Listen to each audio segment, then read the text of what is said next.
नमस्कार दोस्तों, आप देख रहे हैं तिवारी प्रेजेंटेशन। मैं हूं अतुल तिवारी। दोस्तों 23 अप्रैल 2024 हिंदू पंचांग के अनुसार चैत्र शुक्ल पक्ष की पूर्णिमा तिथि और इस तिथि को हुआ था हनुमान जी का जन्म। हनुमान जी रामायण के एक ऐसे पात्र जिनके लिए कोई भी कार्य असंभव नहीं था, चाहे सीता माता की खोज करना हो, चाहे लक्ष्मण जी का प्राण बचाना हो, चाहे सुग्रीव जी का सपोर्ट करना हो, चाहे प्रभु श्री रामचंद्र जी का और कोई भी कार्य हो। इन सभी कार्यों को बजरंगबली ने बड़ी सुगमता के साथ पूरा किया। जाहिर है इतने सारे कार्यों को करने के लिए बहुत सी शक्तियों और सिद्धियों की आवश्यकता होती है, तो हनुमान जी को भी बहुत सारी सिद्धियां और शक्तियां प्राप्त हुई थी। उन्हीं में से एक शक्ति थी उनके पास, उनकी उड़ने की शक्ति। आज के वीडियो में हम हनुमान जी की उड़ने की स्पीड की विवेचना करेंगे। वैज्ञानिक आधार पर हम जानेंगे कि हनुमान जी आखिर कितनी स्पीड से उस समय उड़े होंगे। इस विवेचना को हम हनुमान जी के दो कार्यों को आधार बनाकर करेंगे। पहला, जब बचपन में हनुमान जी सूर्य को फल समझ के निगल लिए थे, अर्थात सूर्य तक पहुंच गए थे। और दूसरा, हनुमान जी जब लक्ष्मण जी का प्राण बचाने के लिए संजीवनी बूटी द्रोणगिरी पर्वत से श्रीलंका ले आए थे। आइए दोस्तों वीडियो में आगे बढ़ते हैं और समझते हैं कि हनुमान जी किस स्पीड से उड़कर संजीवनी बूटी को श्रीलंका ले आए थे। जब लक्ष्मण जी और मेघनाद का युद्ध हुआ तो कहा जाता है रात्रि के दूसरे प्रहर तक चला। उस समय टाइम जोन या जो समय चक्र है वो घंटों में विभाजित नहीं था, प्रहर में विभाजित होता था और एक रात्रि 4 प्रहर में विभाजित था। यानी आज के डेट में देखें तो एक प्रहर बराबर 3 घंटा हम मान सकते हैं उसको। तो दूसरे प्रहर तक युद्ध चला, यानी रात्रि के 12 बजे तक युद्ध चला। तत्पश्चात लक्ष्मण जी को उसी दौरान शक्ति बाण लगा और लक्ष्मण जी मूर्छित हो गए। लक्ष्मण जी को शिविर तक लाने में और लंका से सुसैन वैद्य को लाने में भी जो समय लगा वो 1 घंटा का समय यदि हम मान लें तो रात्रि का 1 बज चुका था। अब 1 बजे हनुमान जी को पता चलता है रात्रि को कि आपको संजीवनी बूटी लाना है, वो भी द्रोणगिरी पर्वत से। और श्रीलंका से द्रोणगिरी पर्वत की जो दूरी है वो लगभग 2500 किलोमीटर है। इसको आप गूगल मैप से चेक भी कर सकते हैं, स्क्रीनशॉट पर ये दिख भी रहा है ये। तो हनुमान जी 1 बजे रात्रि को निकलते हैं और द्रोणगिरी पर्वत पहुंचते हैं, लेकिन उनका ये यात्रा ऐसे ही कंप्लीट नहीं होता। उसमें 2-3 विघ्न बाधाएं भी हैं। पहला विघ्न बाधा कालनेमी का, जिसने हनुमान जी का कम से कम आधे पौन घंटे का समय लिया होगा। आधे पौन घंटे का समय संजीवनी बूटी को ढूंढने में भी लगा होगा। फाइनली हनुमान जी डिसाइड करते हैं कि क्यों ना मैं पूरा पर्वत उठा लूँ। आप पूरा पर्वत उठा लेते हैं। वो वापसी समय उनको कुछ समय भरत जी द्वारा भी बाधित किया जाता है, हालांकि अनजाने में भरत जी बाधित करते हैं हनुमान जी को। इन सब का जो समय व्यतीत हुआ या समय बर्बाद हुआ हनुमान जी का, इसको हम मान लें कम से कम 1 से 1.5 घंटे का समय। तो हनुमान जी के पास फाइनली बचता है 2 घंटे का समय, क्योंकि उनको सूर्योदय के पहले लंका पहुंचना ही था, तभी लक्ष्मण जी का प्राण सुरक्षित रहना था। तो इन 2 घंटों में हनुमान जी को द्रोणगिरी पर्वत जाना था श्रीलंका से और वापस श्रीलंका आना था। और कुल दूरी होती है 2500 किलोमीटर प्लस 2500 किलोमीटर, यानी 5000 किलोमीटर की दूरी उनको तय करना था। यानी 1 घंटे में 2500 किलोमीटर की स्पीड से उनको उड़ना था। और हनुमान जी ने एक कार्य बड़ी कुशलता के साथ पूरा भी किया। 2500 किलोमीटर वो उड़ कर गए और 2500 किलोमीटर 1 घंटे में वापस वो आए भी। तो इस हिसाब से उनका जो स्पीड निकलता है वो 2500 किलोमीटर प्रति घंटे का स्पीड निकलता है उनका संजीवनी बूटी को लाने का जो कार्य था उसमें। अब आइए उड़ने की इस स्पीड की विवेचना करते हैं। यानी हनुमान जी 2500 किलोमीटर प्रति घंटा की रफ्तार से उड़ान भरे। इसके लिए हमको फिजिक्स में अब जाना होगा और समझना होगा।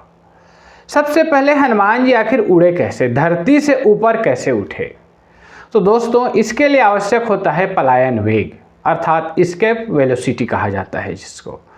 पलायन वेग वह वेग होता है जिसमें किसी भी फ्लाइंग ऑब्जेक्ट को पृथ्वी के गुरुत्वाकर्षण शक्ति से बाहर निकालने के लिए एक आवश्यक गति, और ये गति है पृथ्वी के लिए जो ये गति है वो है 11.2 किलोमीटर पर सेकेंड की गति।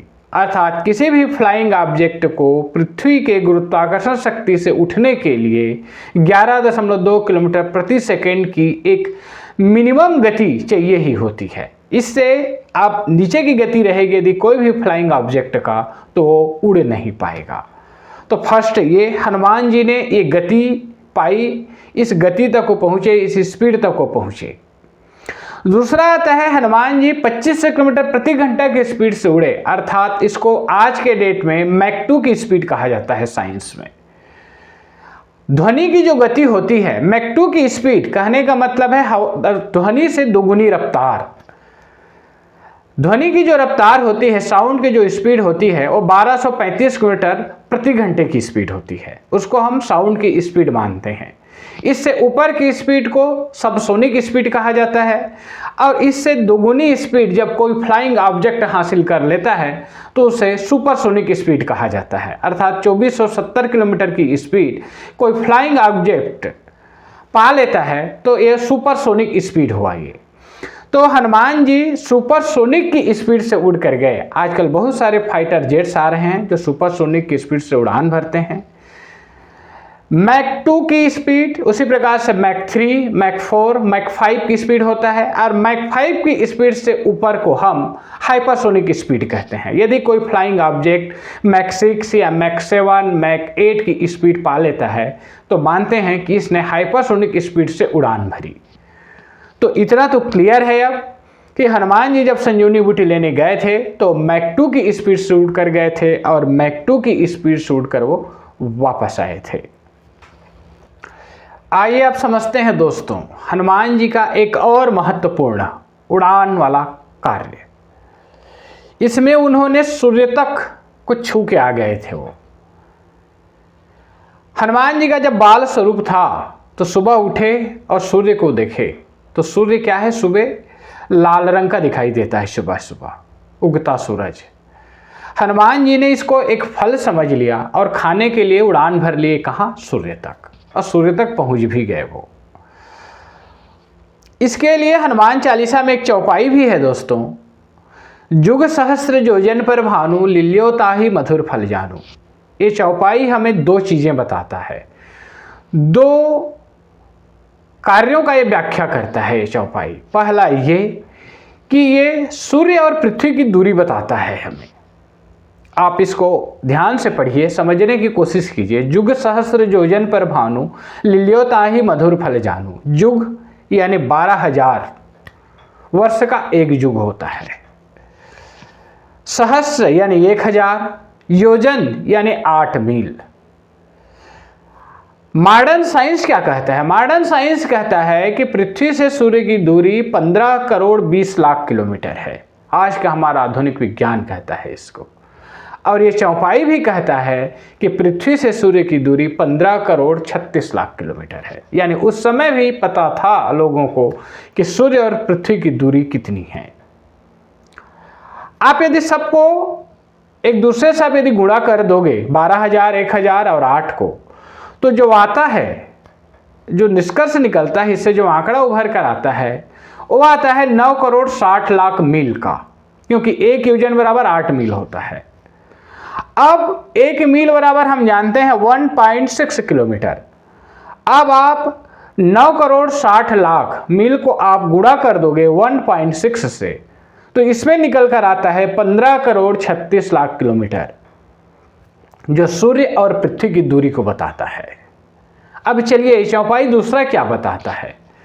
चौपाई दूसरा बताता है कि जुग सहस्र योजन पर भानु लिल्यो ताहि मधुर फल जानो। अर्थात इतनी दूरी में स्थित सूर्य को बजरंग बली ने एक फल समझकर खा लिया था उसको। तो आखिर हनुमान जी किस स्पीड से सूर्य तक पहुंचे होंगे? क्योंकि सूर्य एकदम सुबह सुबह ही लाल रंग का दिखाई देता है, उसके बाद उसका रंग परिवर्तित हो जाता है। तो जाहिर है वहां तक पहुंचने में कम से कम यदि आधे घंटे का समय भी अपन लेते हैं तो उनका जो स्पीड, एवरेज स्पीड निकलता है वो निकलता है लगभग 50 लाख किलोमीटर पर मिनट का स्पीड निकलता है। मॉडर्न साइंस क्या कहता है दोस्तों स्पीड के बारे से? इस ब्रह्मांड में आखिर तेज स्पीड किसकी है? तो तेज स्पीड है लाइट की। लाइट की स्पीड को मॉडर्न साइंस कहता है कि 3 लाख किलोमीटर प्रति सेकेंड लाइट की स्पीड है। अर्थात इस स्पीड से यदि कोई भी फ्लाइंग ऑब्जेक्ट उड़ान भरे तो पूरे पृथ्वी का एक परिक्रमा 1 सेकेंड में कर लेगा। इतनी है लाइट की स्पीड। कारण यही है कि सूर्य के प्रकाश को पृथ्वी तक पहुंचने में सिर्फ 8 मिनट का समय लगता है। तो आखिर हनुमान जी कितनी स्पीड से उड़े होंगे? हाइपरसोनिक या और हाइपरसोनिक से ऊपर की स्पीड? क्योंकि मानव निर्मित आज तक की जो सबसे फ्लाइंग ऑब्जेक्ट है जिसने तेज गति से उड़ान भरी हो वो है सोलर पार्कर प्रोब, जिसको सूर्य के अध्ययन के लिए नासा द्वारा भेजा गया था। इसकी स्पीड है 7 लाख किलोमीटर पर आवर की स्पीड। अब सवाल यह है दोस्तों, हनुमान जी आखिर किस स्पीड से उड़कर सूर्य तक पहुंचे? मॉडर्न साइंस कहता है कि सबसे तेज स्पीड इस ब्रह्मांड में सिर्फ लाइट की ही है। तो आखिर बजरंगबली किस स्पीड तक पहुंचे सूर्य तक? क्या उन्होंने लाइट की स्पीड को भी यहां पर बीट कर दिया? लाइट की स्पीड से अधिक की स्पीड उन्होंने हासिल की, और यदि हासिल की तो किस गति से वो उड़े? दोस्तों मॉडर्न साइंस कहता है कि सबसे तेज स्पीड लाइट की होती है, लेकिन हमारे आध्यात्मिक पुराणों में जो सबसे तेज गति बताई गई है वो गति है मन की गति। अर्थात बजरंगबली को मन की गति से उड़ने की सिद्धि प्राप्त थी या शक्ति प्राप्त थी उनको। मन की गति से उड़ने का कई उदाहरण हमारे धार्मिक पुराणों में मिल जाएगा। जैसे पुष्पक विमान के बारे में कहा जाता था कि वो मन की गति से उड़ सकता था। रावण के पास था पुष्पक विमान, हालांकि कुबेर का था, लेकिन रावण उसको यूज कर रहा था, तो ये मन की गति से उड़ सकता था। ऐसे ही परशुराम में भी मन की गति से आने जाने की उनमें क्षमता थी।